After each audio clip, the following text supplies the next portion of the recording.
so much fun today having everybody in our space and bringing everybody together, not only to share ideas, but to come up with solutions and actionable steps that we can take over the next 12 months to move the needle towards that decarbonization goal. Tesla's mission is to accelerate the world's transition to sustainable energy, and that aligns nicely with the work that AEG does to decarbonize Chicago. You know, Chicago does have the perception of just ridiculous crime. There's just crime everywhere, but the perception is the reality.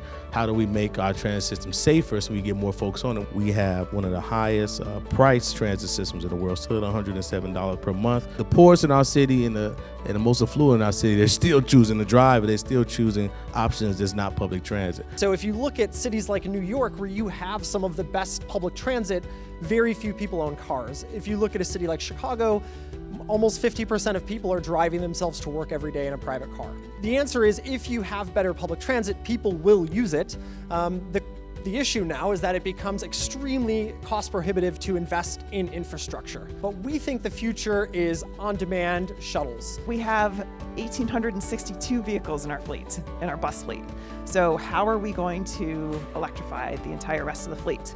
Well, a goal has been set out to achieve this by 2040. This target still stands for us, and we are working toward it. For mobility and transportation to enable a carbon-free Chicago, we must first address a strategy for optimized charging to protect low-income, vulnerable consumers and communities.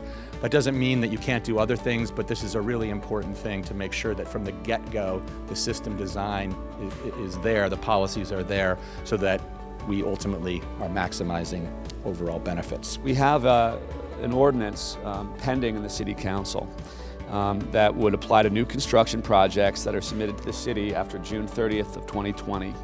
And that ordinance would require real estate developers, a building with more than 5 units, to provide charging station circuitry for at least 20% of the parking stalls in that garage base. If we adopt this, that would make Chicago a national leader in electric vehicle infrastructure policy.